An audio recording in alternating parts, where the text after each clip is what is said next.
Ilang barko ang kabilang sa mga napuruhan ng bagyong Odette sa Cebu. Sa aerial inspection ng Philippine National Police, kita ang mga barkong tumagilid o sumadsad sa lupa. Inaalam pa kung may tumagas na langis dahil sa disgrasya.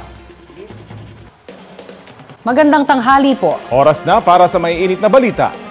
6 na lugar sa bansa ang nasa state of calamity na. Dahil yan sa matinding pananalasa ng bagyong Odette. Kabilang po dyan ang Cebu Province, Cebu City, Bohol, Butuan City, Guimaras at Jose Panganiban, Camarines Norte.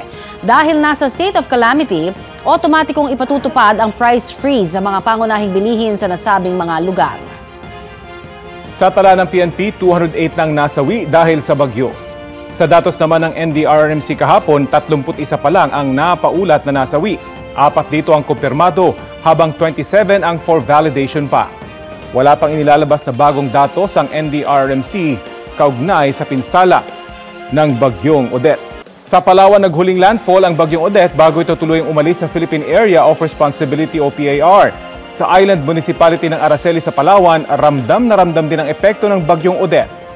Sa mga larawang pinost ni Kirsten Flores, makikita ang mga nagtumbahang puno at sirang bakod sa ilang lugar sa bayan. Wala pa ring mobile signal sa lugar, kaya't nakikiconnect lang ang mga residente sa Wi-Fi ng munisipyo. May iba ring lumipat ng barangay. Anya, kailangan ng mga residente ngayon ng pagkain, tubig, hygiene kits, at iba pang gamit. Ikunento ng mag-asawang turista sa Siargao ang kanilang naranasan nang manalasa roon ang bagyong Odette. Balitang hatid ni Jamie Santos.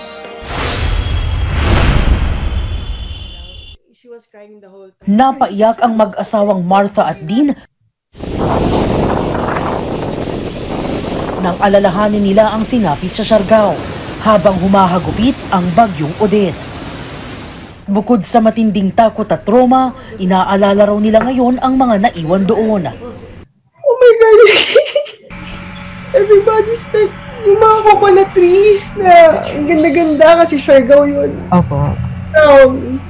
Posted down, mga bahay, bagsak. Makikita kang tulala. May nakikita ka nakaganon lang. December 16 nang abutan sila ng pananalasa ng bagyong Odette doon. Nitong Sabado, nakabalik sila ng Maynila nang pasakayin sila sa eroplanong sinasakyan ni Secretary Martin Andanar na nagtungo para tignan ang sinapit ng Siargao. Nagbaka sakali lang daw sila sa airport na baka may masakyan pabalik ng Maynila. Swerte raw nilang abutan ng sinakyang eroplano ng kalihim. I was praying so hard. And then Secretary Andanar was really kind enough to take all of us home. 7 kami actually. 7 kami na stranded sa airport na pumayag siya na iuwi. Kwento ng mag-asawa, bago pa raw mag-landfall ang bagyo, naging maagap daw ang hotel resort na tinutuluyan nila. Tinakpan agad ang mga salamin at iba pang mga maaring mabasag. Binigyan sila ng tubig, tuwalya, banig, flashlight, kaunting makakain at evacuation plan. Nung una raw, kalmado pa sila, pero I was approached na by the owner, si Miss Hazel. Sabi niya, I'm very nervous. Sabi niya, because it will be really bad. Sabi niya, up to category 5 when the eye of the storm hit here in General Luna. So sabi niya, pack your bags. Alas 9 ng umaga, lumipat na sila sa katabing hostel. Pagdating ng hapon, unti-unti nilang nararamdaman ang lupit ni Odette.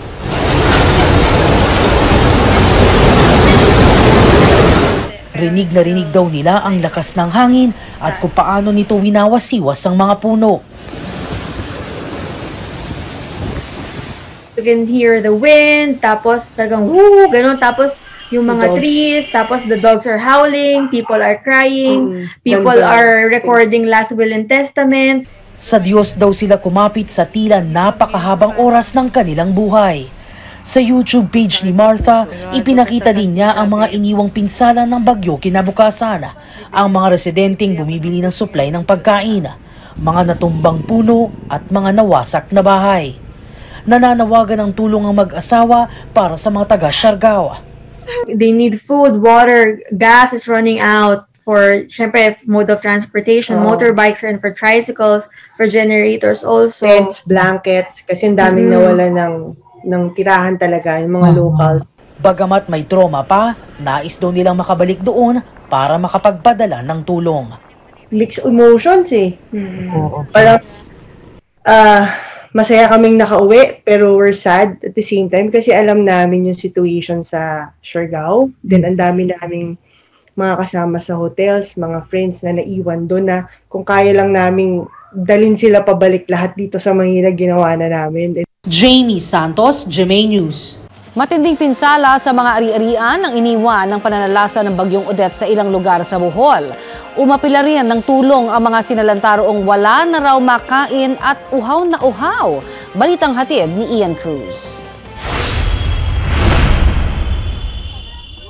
Wasak ang bahay ng pamilya Ramos sa gitna ng palayan sa Kasati, Ubay, Bohol dahil sa pananalasa ng Bagyong Odette. Pero hindi lang bahay ang kinuha sa kanila ng bagyo, kinitil din nito ang buhay ng ina ng tahanan at 2 anak nito.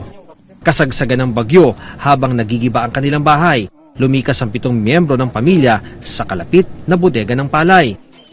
Ang konkretong istruktura nagiba kaya nasawi matapos madaganan ang ina ng tahanan na si Tarsila Ramos, pati na ang mga anak na sina Netnet at Panyang. Patay din daw ang misis ng caretaker ng bodega. Sugatan si Mang Antero, pati na ang 2 pang anak. Nana si mama, wala lang. Sobrang lungkot. Hindi ko na makikita. Wala pa kaming bahay. Malawak na pinsala ang sasalubong pag narating ang San Pascual, Ubay. Saan man tumingin, may bakas na iniwan ng Bagyong Odette mula sa mga nawasak na tahanan, nabuwal ng mga puno at poste. Ang mga mabibigat na shipping containers na ito, animoy pinaglaruan ng mga hangin. Di lang nabuwal, natangay pa ng malalakas na hangin. Ang covered court ng Barangay Kalanggaman, iginupo ng matinding hangin ni Odette. Doon pa naman nagkubli ang nasa 15 pamilya. Bagsak na itong covered court pero nanatili pa rin dito sa stage yung mga lumikas ditong mga pamilya. Nagsisiksikan sila dito at humahanap ng tiyempo. Ang naisip daw nila, nung bagyang humina na yung hangin, doon sila nakatiyempo na mag-evacuate tungo sa mas ligtas na lugar. Ganon din ang talaga ang pangyayari. Pangalawang buhay. Para sa akin, siguro mga pangatlo na rin. Balot din ang pinsala ang sentro ng bayan. Kasama na rito ang napuruhang barangay ng Tapon. Matapos ang bagyo, may naitalang looting sa nasirang establishmento. Yung mga pultahan ng mga tindahan nasira, tsaka yung mga tao gutom. So, tempting kasi mayroong looting talaga. Ipinadala na ng Bohol Provincial Office ang augmentation ng mga pulis mula sa iba't ibang bayan para matiyak ang kaayusan at kapayapaan sa gitna ng kalunos-lunos na sitwasyon. Nais namang linawin ni Mayor Reyes na hindi totoo ang mga kumalat na ulat na 65 ang patay sa Ubay. Sa ngayon ay nasa 13 lamang ang kumpirmadong nasawi sa bayan. Napakahaba rin ng pila ng mga tao na naghahangad makabili ng gasolina. Oras ang inaabot nila sa pagbili. Binisita ni Governor Arthur Yap ang bayan ng Ubay. The mayors who may be able to watch this program, to take action on their own, they are given the powers to do emergency procurement anyway. So they can emergency procure food and water. Please do not wait for the provincial government. Wagas ang pila sa mga remittance center sa sentro ng probinsya sa Tagbilaran. Ang haba-haba ng pila, hindi na nagpapasok si guard. Dahil sa problema sa tubig, mahaba ang pila sa mga water refilling station sa bayan ng Dawis. Si Aling Maria Anisete Magno na taga-poblasyon, ilang water refilling station daw ang inikutan kaya dumayo pa sa Barangay Katarman, makakuha lang ng tubig para sa pamilya. Naghahanap talaga, nag-iikot kami. Kayo pala, taga-poblasyon, di kayo taga rito. Bakit po umabot kayo dito? Kasi wala na doon talaga. Meron doon refilling station sa may Mariviles. Ang haba ng pila. Tapos doon sa Tinago, mahaba. Tapos nag-ikot kami sa anak ko. Dito kami nakahanap. Sa isang gasoline station na may generator, kanya-kanyang dala ng extension cord ang mga residente, makapag-charge lang ng cellphone kahit papasulpot-sulpot lang ang signal. Para po makommunicate namin yung mga pamilya namin sa ibang parte ng Bohol. Wala kaming alam kung kailan babalik yung kurente, kaya po talagang nagsisave kami ng kurente kung saan pwede kami maka-charge ng free. Ilan naman sa mga kababayan natin ang hindi pa nakakausap ang kanilang mga mahal sa buhay matapos mawala ang linya ng komunikasyon dahil sa bagyo. Narito ang kanilang panawagan. Ako po si Salvador Olaybara dito sa Bohol. Ako pinananawagan sa mga kamag-anak ko sa sa Maynila. So, nakita nila dito ang mga trahedya na na dumating dito sa Bohol. Kung meron kayong kunting tulong yung mga kapatid ko at saka mga kamag-anak ko, sana hindi nyo patagalin dahil sa kailangan talaga namin ng ang mga pangangailangan dito. Ako po si Silda Padillo, nakatira sa Tapon Ubay, Bohol. Sana tulungan mo po kami, tubig lang po ang kailangan namin para hindi kami maharipan at saka bugas. Pagkain po, gamot. Yun lang po. Ako po, nanawagan si Dudong Gabas kay Mr. President Duterte. Alam namin, kababayan kayo Duterte. Kailangan kami ng tulong kahit anong ibibigay mo sa amin. Alam namin nga ikaw, patulungin ka sa mga tao. Ian Cruz, GMA News. Makakapanayan po natin ngayon si Dinagat Islands Governor Arlene Cacabag-Ao. Magandang umaga po, Governor. Si Rafi Tima po ito. Magandang umaga, Rafi. Kumusta ka na? Okay lang po, kayo po. Kayo po ang kukumustahin namin. Kumusta po yung sitwasyon ng probinsya matapos yung pananalasa ng Bagyong Odette? Okay, sa ngayon, kakaalis ko lang si Dinagat hapon ng hapon. Wala pa rin kuryente, walang signal, walang tubig. Wala rin kasi nasira yung mga tubo ng water district namin. At yung kalsada ay dahan-dahan pa lang namin ini-clear para maabot namin yung mga medyo malalayang lugar. May mga areas pa po ba na hindi nyo nararating? Meron pa. In fact, may mga... naabot ko na yung lahat ng 7 munisipyo, pero hindi ko pa maikot lahat kasi hindi pa tapos yung clearing namin. Marami pa rin mga poste ng kuryente na nakabalandra sa kalsada. Marami pa rin mga puno na nakaharang sa daan. Ginagamit na rin namin lahat, DPWH, Provincial Government Engineering, yung pag-clearing na, pero hindi rin talaga tapos. Kaya naabot ko na yung parang mga poblasyon nung 7. Pero yung mga ibang island na mas maliliit at saka yung mga coastal barangay na walang access to the highway, yung mga malalayong barangay, hindi para, puro lakad pa lang. Nakakukuha na ako ng information, pero yung may mga naglalakad mula sa lugar nila para makarating sa akin. In terms of percentage po, gaano po kalaking porsyento ng buong probinsya yung apektado at gaano katindi? Buong probinsya, Rafi, mga 95%. Walang bahay, walang mga bubong, walang gobyernong building na natira, lahat wash out, lahat ng mga salamin nabasag, lahat ng mga atit parang lumipad kung saan-saan. Yung mga puno, hindi mo na marirecognize, talagang clear na yung area. At lahat ito, buong tindahan, wala akong pa-prioritize most damage kasi pare-pareho ang pagtingin ko sa kanilang lahat, pare-pareho talagang wala. Kumusta po ang casualty number po natin at meron pa po ba bang hinahanap hanggang ngayon? Okay, sa last na documentation ng aming command center, yung pinaka-official na nakarating sa akin na report, pero dahil sa akin na diniretso, mga 14 yung patay na na-report so far. Sana wala na. Yung iba naman dito ay hindi talaga dahil sa sakuna. Pero syempre, pag patay, hindi ko na gusto mag-distinguish. Mga sa 14, para na trauma, na heart attack, yung mga may existing illness na bumigay. 7 dito yung mga talagang natamaan, nahagupit ng bagyo, na wash out ng tubig, yung mga natamaan ng poste, yung mga ganon. 14 bali yung patay ngayon sa Dinagat. Bukod po sa wind damage, may nawawalang 2. Yeah, go ahead po. Kasi nagkaroon ng surge sa isang barangay yung nakatapat sa Siargao. Nawala sila pagkat nung tubig. May mga around 100 or more na tinatay sikat sa lalaki at na salamin, broken glasses, mga yero. Yung mga injured na po ito, saan po sila nakastay ngayon? Paano po yung pagtugon sa kanilang mga pangangailangan? Oo. Meron kaming 3 district hospital pero medyo wasak din, Rafi. Kaya nagtayo kami ng mga makeshift. Nilagyan namin ito.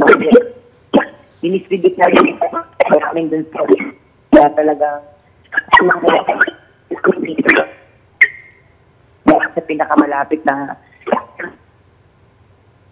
Governor, medyo nawawala lang po kayo. Pwede ho mag-move lang, kung pwede mag-move lang kayo ng konti. Paano po yung pwede maiparating kayang tulong sa inyong pong probinsya sa mga gustong magpahatid ng tulong? Sa mga gusto magpahatid ng tulong, nagpost ako sa Facebook ng immediate na contact person. May mga ilang staff ako dito, like na pinatigil ko muna sandali sa Butuan para magtapon ng mga story at person. Paano magko-coordinate, etc. Ang request ko lang talaga, para hindi masyadong mabigat sa mga nasalantang mga probinsya, yung mga gustong tumulong, kaya hindi po ba kasama na rin po sa problemahin nyo yung paano may traffic sa isla? Kasi yung lahat po ng bangka namin ay wasak. Hindi po namin talaga pwedeng i-counterpart. Wala po talaga po bangka ngayon. Yung na-save namin ng mga maliliit na fishing boat, parang mga 2 tao lang ang kasya, isang sakong wala na, hanggang ganun lang. Kaya sana po problemahin na rin nila paano ihatid sa isla yung kung ano mang tulong na gustong ibigay. Anyway, si Jeff Arati, I'm sure you know him, parang andito siya ngayon sa Butuan to coordinate things for me. Kasi pumupunta lang talaga ako dito pag may mga patawag na pulong. Mahalaga, nandun din ako palagi sa Dinagat. Opo. Finally po, may panawagan ho kayo para sa mga gustong tumulong po sa inyo. Nabanggit nga ninyo, wala talaga kayong kakayahan maghatid in terms of transportation. So baka may mga malalaking kumpanya dyan na may transportation capability. Nasa inyo po pagkakataon, Governor? Sige po. Salamat, Rafi. Sa mga nakikinig, alam ko naman, Pilipino, mabilis yan magtulungan. Kung ang tanong niyo po ay ano po ang immediate na needs ng Dinagat Islands, and I'm sure ini-share to ng Siargao and other islands, tingin ko po mahalaga ang bigas kasi basang-basa po talaga dahil sa lakas ng ulan. Wala po kaming bodegang natira, nawasak po lahat. Kaya yung mga nasisave namin na natuyo mula doon sa ilalim na trapal, yun na po yung kinakain namin ngayon. Kahit naganda kami ng isang buwan, nabasa po yung marami. So yun po yung pinakauna. Kailangan din po namin ng krudo kasi paubos na po doon sa mga generators na bumubuhay ngayon sa mga makeshift hospitals, yung mga pinagbabiyahe namin para maurong yung mga kahoy at saka yung mga poste kasi wala pa po talagang communication at saka signal. Yung tubig, tingin ko po mas mahalaga kung ako ang tatanungin.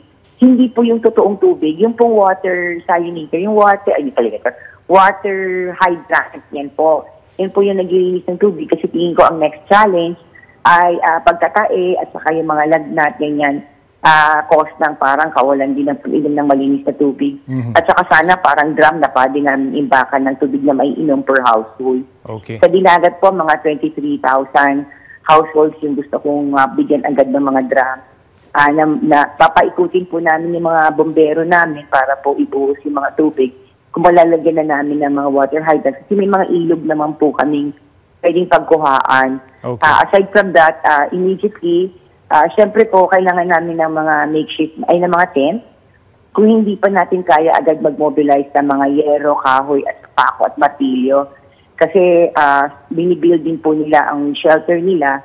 Kasi kahit po umiinit, umuulan pa ho magkasabay. Kaya basta ulit walang masampayan kahit na ng pagkasuotan lang sa araw na yan.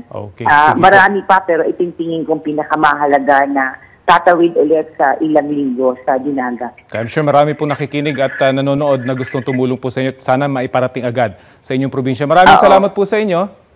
Salamat ulit, Rafi, at salamat sa pag-share ng stories ng lahat ng nasalanta, hindi lang sa amin din. Salamat po. Sa amin.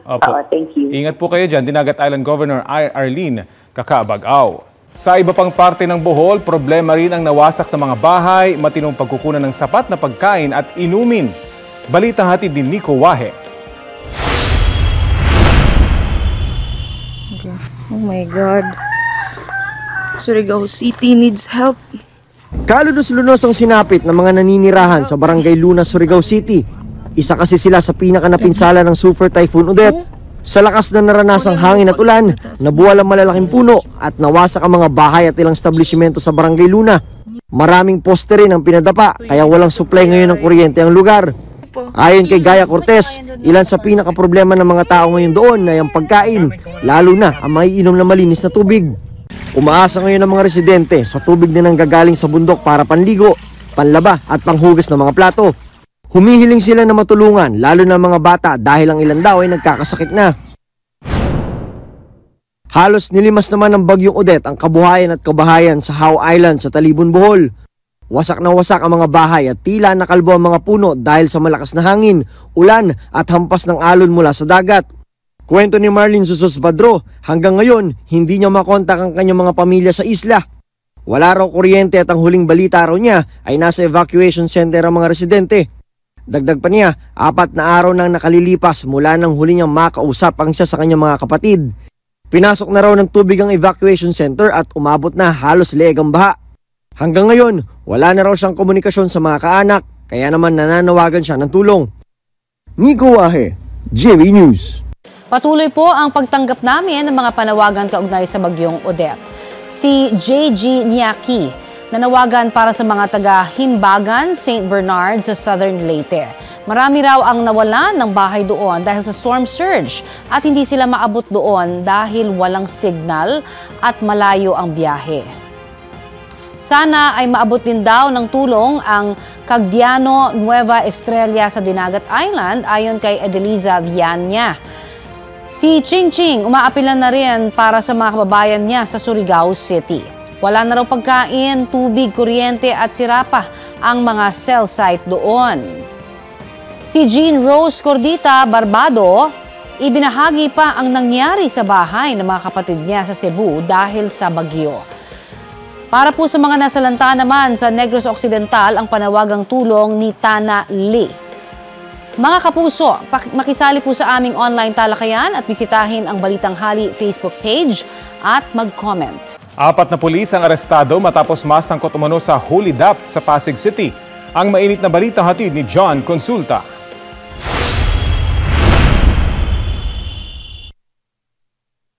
Sa kuha ng CCTV, makikita ang pagdating ng 2 rider ng motorsiklo sa Pasig City. Pagdating sa nakasarang gate, bumaba ang 2 at inihagi sa ibabaw ng gate ang 2 punda ng unan na puno ng pera. Maya-maya, makikita ang pagdating ng humahabol ng mga pulis na pinapaputukan ang 2 tumatakas. Ayon sa Pasig Police, nang agaw ng motor ang 2, sabay harurot pabakati pero nahulog ang backride dahil may tama na pala ito ng bala. Kwento ng biktimang Hapon at kanyang asawa. Pinasok sila ng 3 armadong suspect Biyernes ng gabi. Tinali raw ang Hapon at persa ang pinabuksan sa kanyang business partner ang vault gamit ang kanyang fingerprint at susi. Just use the gun like this me. Just pointed the gun? Oh, put my head. At your head? Yes. Okay, and then what were they saying? Don't moving, I shooting you like this. Pagka after ko po sa taas, nag-sterical na po ako kasi nakaganon po siya, nakatutok po sa kanya yung baril.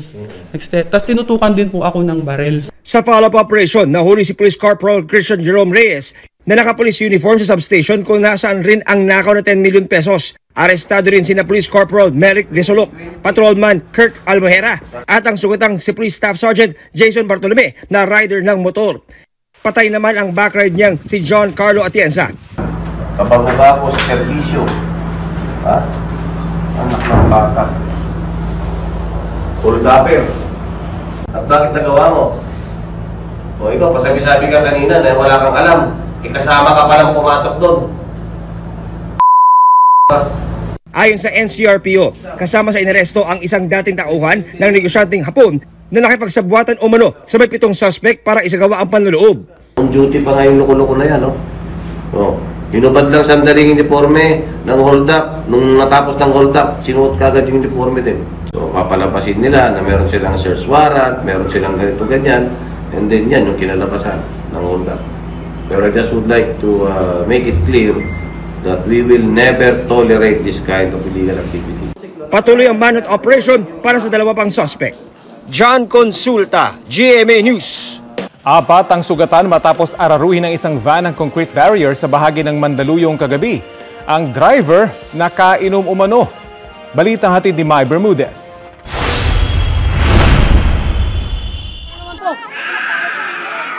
Ito na ang eksenang naabutan namin pag-ahon sa southbound lane ng EDSA Shaw Tunnel sa Mandaluyong City kagabi.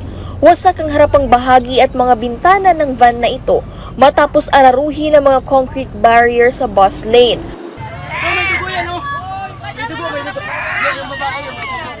Sugatan ng 4 na sakay ng van, kabilang ang batang ito na walang tigil sa pag-iyak dahil sa iniindang sakit sa tiyan. Malalim rin ang sugat sa likod at tagiliran ng kanyang ina na si Catherine Pasco. Galing raw sa Quezon City ang mag-anak. Pauwi na raw sana sila ng Makati nang mangyari ang aksidente. Nakainom daw ang driver ng van. Sabi niya, binyag po. Nakainom ba si sir? Nakainom pero konti lang. Parang kasi galing nga kaming binyag. Hindi ko naantok ma'am, nagkwentuhan kami ma'am eh. Nagkwentuhan po kami ma'am. Hindi niyo napansin na may Hindi ko napansin may baril dito ma'am. Oo nga po. Oo nga po, salpok na eh. At dahil kaliwat kanan ng mga party ilang araw bago magpasko, paalala ng mga otoridad. Magtira po tayo ng pang-uwi, lalo na't may mga bit-bit kayong bata. Mag-iingat na lang po tayo, kung hanggat maaari, wag na tayong uminom. Sa bahay na lang po. Mai Bermudez, GMA News.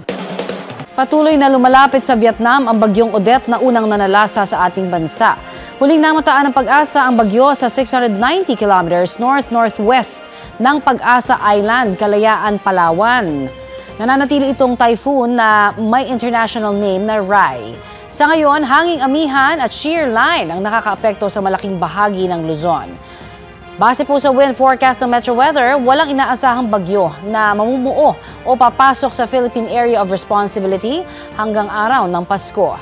Asahan sa mga susunod na oras ang pag-ulan sa halos buong Northern Luzon, ilang bahagi ng Central Luzon, Mimaropa, Bicol Region, Panay Island, Northern Mindanao, Davao Region at sa Soc-Sargen. Ilan ding panig ng Metro Manila ang posibleng makaranas ng ulan. Sa ibang balita, 203 ang naitalang bagong kaso ng COVID sa bansa, pinakamababa mula noong May 2020. Sa datos po ng DOH kahapon, 9,729 ang active cases o nagpapagaling pa sa sakit sa mahigit 2,837,000 total cases. Sa active cases naman, pinakamarami ang mild na nasa 3,685. Sumunod ay 3,379 ang moderate at 1,800 ang severe, 485 ang asymptomatic at 380 ang critical. Ayon sa DOH, ang mababang new case report ay dahil sa suspensyon ng operasyon ng 4 na laboratorio noong December 17. May 41 laboratories naman na hindi pa nakakapagsumite ng datos dahil sa bagyong Odette. Tampok si Kapuso Queen of Creative Collaborations at I Left My Heart in Sorsogon Star Heart Evangelista sa isang fashion magazine na may collaboration sa isang luxury brand. Stunning sa naturang cover si Heart na honored na naging bahagi ng proyekto. Excited na rin si Heart sa upcoming release ng artwork collab niya with Incubus frontman Brandon Boyd. Sabi pa ni Heart, signed by her and Brandon ang limited edition prints. Matatandaan noong August sa New York naganap ang art collab nila sa Moonlight Arts Collective. Binisita ni Pangulong Rodrigo Duterte ang ilang bahagi ng Mindanao na sinalanta ng bagyong Odette. At may ulat on the spot si James Paulo Yap ng GMA Regional TV 1 Mindanao. James? Connie, personal na binisita ni Pangulong Rodrigo Duterte ang Surigao City Sabado ng hapon matapos siya mag-aerial inspection sa Southern Leyte, Dinagat Island at Surigao Province.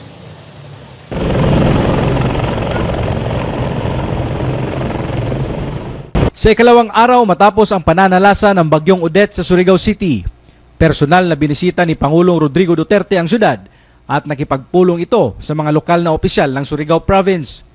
Nagsagawa din ng aerial inspection si Pangulong Duterte kasama si Senator Bongo at ilang cabinet secretary upang ma-assess ang pinsalang dala ng bagyo sa mga infrastruktura, kabahayan at kabuhayan ng mga nasalanta.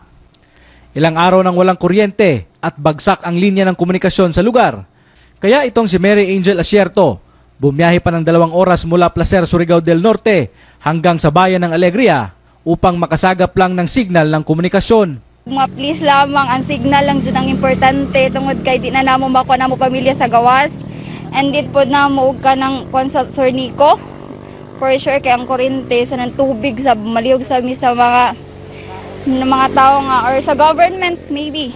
Iniutos naman ni Pangulong Duterte ang agarang pagsasaayos ng mga linya ng komunikasyon at pagbabalik ng supply ng kuryente sa lalong madaling panahon. Namigay rin ang Pangulo ng mga food pack sa mga apektadong residente para pansamantalang makabangon sa lalong madaling panahon. May ilang residente naman ang nagrereklamo na dahil 3 araw na ang nakalipas matapos manalasa ang bagyo, pero wala pa din daw silang tulong na natatanggap mula sa gobyerno. May inabang na tanang mabot sa mua, pero hantod karon wala pa.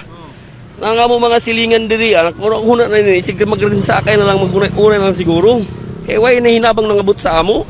Ayon sa Surigao City Social Welfare and Development Office, nakapagbigay na sila ng paunang tulong sa mga barangay na apektado at hindi pa rin daw sapat ang supply ng food packs mula sa ahensya. Insufficient kasi karazaw nato food supplies para sa jaon mga families na mo claim ng jaon food packs. Samantala, nangako din ang Pangulo na maglalabas ng pondo na 1 bilyong piso para sa mga apektadong LGU at karagdagang 1 bilyong piso naman para sa concerned government agency. Inatasan niya ang mga opisyal na ipangbili ito ng mga pagkain, medisina at iba pang esensyal na pangangailangan ng mga nasalanta ng bagyong Odette. Connie, inaasahan ngayong araw ay darating na sa Surigao City ang mahigit 10,000 family food packs na galing sa DSWD Caraga Region upang ipamahagi sa mga nasalanta ng bagyong Odette sa Surigao City. Connie? Yes, James, nananatili ba sa mga evacuation centers pa rin yung mga nasalanta ng bagyo? Particular, no, yung mga nawalan talaga ng tirahan at ilan pa sila ngayon na naroon? Connie, tinatayang nasa mahigit 50 kapamilya na lang ang nananatili sa isang evacuation sa Surigao City at yung iba naman ay unti-unti nang nagsisimula na itayo ang kanilang mga bahay. Pero panawagan ng mga residente na sana ay mabigyan sila ng kahit kaunting tulong upang panimula sa kanilang mga nawasak na bahay. Oo. Yes, James, kanina may mga na-interview ka na hindi pa nahahatira ng tulong. Maaari bang malaman ano nagiging dahilan ng hindi agad na pagbigay ng tulong sa kanilang lugar? Connie, ayon sa CSWD ng Surigao City ay hindi na daw sapat ang supply ng food packs na nandoon sa kanila dahil yung iba ay nangabasa na dahil sa paghagupit ng bagyo. Ngunit ngayong araw inaasahan nila na mabibigyan na ang mga apektadong pamilya dahil darating na sa kanila ang mahigit 10,000 food packs para sa mga nasalanta ng bagyo. Connie? Maraming salamat, James Paulo Yap ng GMA Regional TV 1 Mindanao. Mahigit 500 biyahero ang stranded sa ilang pantalan dahil sa epekto pa rin ng bagyong Odette. Ayon po sa Philippine Coast Guard, pinakamaraming stranded sa mga pantalan sa Eastern Visayas. May mga stranded din sa mga pantalan sa Central Visayas at Northeastern Mindanao. Ilan po sa mga yan ang pansamantala munang nakisilong bilang pag-iingat. Patuloy ang monitoring ng PCG sa lagay ng mga stranded. Tuloy-tuloy po ang relief operations ng GMA Kapuso Foundation para sa mga nasalanta ng bagyong Odette. Kung paano makakatulong, alamin sa balitang hatid ni Mav Gonzalez. Nasa Surigao del Norte na ang GMA Kapuso Foundation para mamahagi ng tulong sa mga sinalanta ng bagyong Odette. Katuwang sa Surigao del Norte Relief Distributions, ang 4th Infantry Division, 402nd Infantry Brigade at 15th RDCG ARESCOM ng Philippine Army. Nauna na rin namigay ng tulong ang Kapuso Foundation sa Samar at Southern Leyte. Nakatakda ring magsagawa ng relief operation sa Bohol at Cebu. Katuwang din ng Kapuso Foundation ang Philippine Navy at Philippine Coast Guard na nagtransport ng relief goods. Ang Philippine Army nag-donate din ng 4 million pesos sa GMA Kapuso Foundation para sa mga biktima ng bagyo. Bahagi daw ito ng subsistence allowance o yung allowance ng mga sundalo para sa pagkain at iba pang pangangailangan na kanilang voluntaryong ibinigay. Dahil nakita po namin kung gaano naghihirap ang ating mga kababayan, lalong-lalo na po sa areas ng Northern Mindanao at sa Visayas kung saan dumaan itong bagyong Odette. Halos lahat po ng miyembro ng Philippine Army ay nag-volunteer magbigay ng porsyento ng aming subsistence allowance. Sa mga nais pong magbigay ng tulong, maaaring magdeposito sa mga bank account ng GMA Kapuso Foundation o magpadala sa Cebuana Luwalier. Pwede ring online via GCash, PayMaya, Shopee, Zalora, Megamart, Globe Rewards, Metrobank Credit Card at Lazada. Mav Gonzalez, GMA News. 1,000 ang target mabakunahan kontra COVID-19 ngayong pong araw sa Taytay, Rizal. May ulat on the spot si Mariz Umali. Mariz? Connie, tuloy-tuloy ang isinasagawang bakunahan sa isang mall dito sa Taytay, Rizal na nakatakdang bisitahin at inspeksyonin ng mga opisyal ng National Task Force Against COVID-19 sa pangunguna ng Chief Implementer na si Carlito Galvez Jr., pati na rin si Secretary of Health Francisco Duque III at Vaccine Czar Secretary Vince Dizon. As of 10 a.m., Connie, ay nasa 160 na nga ang nabakunahan at gaya ng sinabi mo, 1,000 ang nakatakdang mabakunahan sa buong maghapon. 8 a.m. to 4 p.m. ang schedule. Pwede ang walk-in ng mga magpapa-first dose, second dose at kahit yung mga nais magpa-booster. 12 years old pataas ang tinatanggap. Pag pediatric vaccine, dapat may dalang photocopy ng birth certificate, pati yung birth certificate ng kanilang mga magulang. Magdala rin dapat ng ID ng mga magulang. Pag adult naman, magdala lang ng valid ID at vaccination card pag may nauna ng mga bakuna. Tinatanggap ang QR code ng ibang lungsod pero pag magkaaberya ay pinasasagutan na lang ng panibagong form para magka-QR code. Pfizer ang binabakuna dito.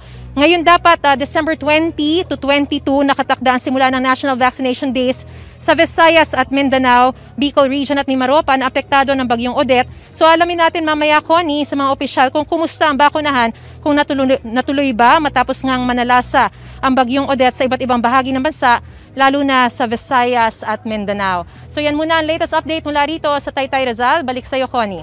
Maraming salamat, Mariz Umali. Mga kapuso, kalunos-lunos din ang sinapit ng bayan ng Maasin, Southern Leyte matapos hagupitin ng bagyong Odette. Karamihan po sa mga bahay doon ay winasak ng bagyo. Nagkalat din po ang mga yero at kahoy mula sa mga kalsada. Pili lang din ang lugar na malakas ang signal ng komunikasyon. 19 na barangay pa sa bayan ng Maasin ang hindi pa rin napapasok ng ilang sasakyan. Umaapila rin po ng tulong ang mga residente roon. Ayon sa LGU, pagkain, tubig, manpower at equipment para sa clearing ng kalsada ang kailangan nila sa ngayon. Pati na rin sana ang temporary shelter para po sa storage dahil winasak din ng bagyo ang gym na imbaka nila ng pagkain. Naibalik na ang supply ng kuryente sa Cebu, Leyte at Samar.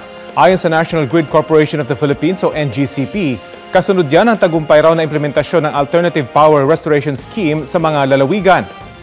Sa December 25 o sa mismong araw ng Pasko naman target maibalik ang supply ng kuryente sa Mindanao, kabilang ng Agusan at Surigao provinces.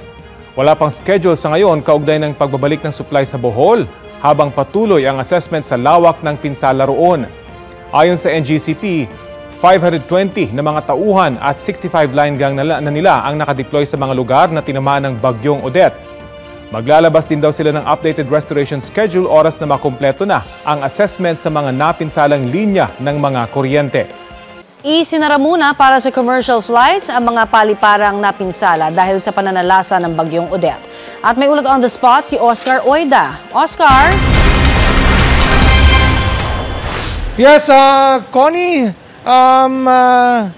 nag-issue ng tinatawag na Notice to Airmen o NOTAM ang CAAP para sa Siargao Airport sa Siargao Island at Surigao Airport sa Surigao City. No?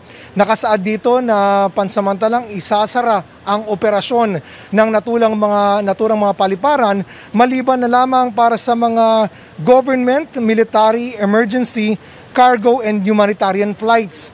Effective kahapon December 19 hanggang 6 p.m. ngayong gabi para sa Siargao at hanggang 4 p.m. naman para sa Surigao. Base sa ulat, Connie, seryosong pinsala ang tinamo ng terminal ng dalawang paliparan.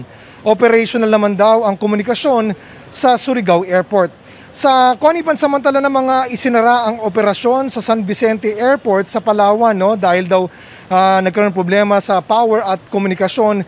Pero sa ngayon daw, ayon sa CAAP, ay usable na ito. Samantala, lifted na rin ang NOTAM sa airport ng Mactan, Cebu at Ormoc sa Leyte. Bukas na ang mga ito para sa commercial flights. Ayon sa CAAP, hindi pa matiyak sa kung kailan may babalik ang commercial na operasyon ng mga isinarang paliparan pero ginagawa raw nila ang lahat para maisaayos ito sa lalong madaling panahon. Connie? Yes, Oscar, meron bang nabanggit kung gaano kaya katagal bago muling maging operational yung mga paliparan dyan sa Siargao at ganoon din sa Surigao? Yes, natanong natin yan, Connie, sa Kaap, no? Although nga nakasaad doon sa nirelease nila na NOTAM na hanggang 4 p.m. at 6 p.m. lang ngayong araw, hindi raw nangangaluga na after today, magiging operational na. Dahil hanggang hindi raw nililift yung NOTAM, ay it will stand. Pero kung kailan maibabalik, hindi pa raw sila makapagsaad ng payak na araw o petsa o oras, no? Pero ang tinitiyak lang daw ng Kaap ay ginagawa nila ang lahat, no? Ine-expedite nila ang lahat na pwede magawa para maibalik sa operasyon ang mga apektadong paliparan. Connie? Maraming salamat sa iyong update sa amin, Oscar Oida. Samantala, isa pong bagong low-pressure area ang nabuo sa Pacific Ocean. Namataan po yan ng Pag-asa 2,330 kilometers silangan ng Mindanao at nasa labas pa naman ng Philippine Area of Responsibility. Posible itong pumasok sa Biyernes o Sabado, araw ng Pasko. Mababa po ang tsansa ng nasabing LPA na maging bagyo sa ngayon, pero maaari po itong magpaulan sa may Eastern Mindanao. At naway nabusog po kayo sa may init na balita sa oras na ito. 5 araw na lang po, Pasko na. Mula po sa Tahanan ng Katotohanan, ako po si Connie Sison. Buong puso para sa Pilipino. Ako po si Rafi Tima. Kami ay inyong mga kasalo dito sa Balitang Hali.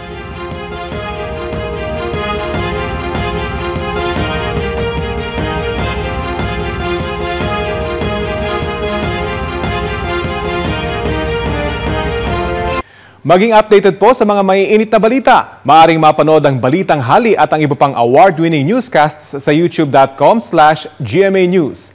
I-click lang ang subscribe button. Sa mga kapuso abroad, maaari po kaming masubaybayan sa GMA Pinoy TV at www.gmanews.tv.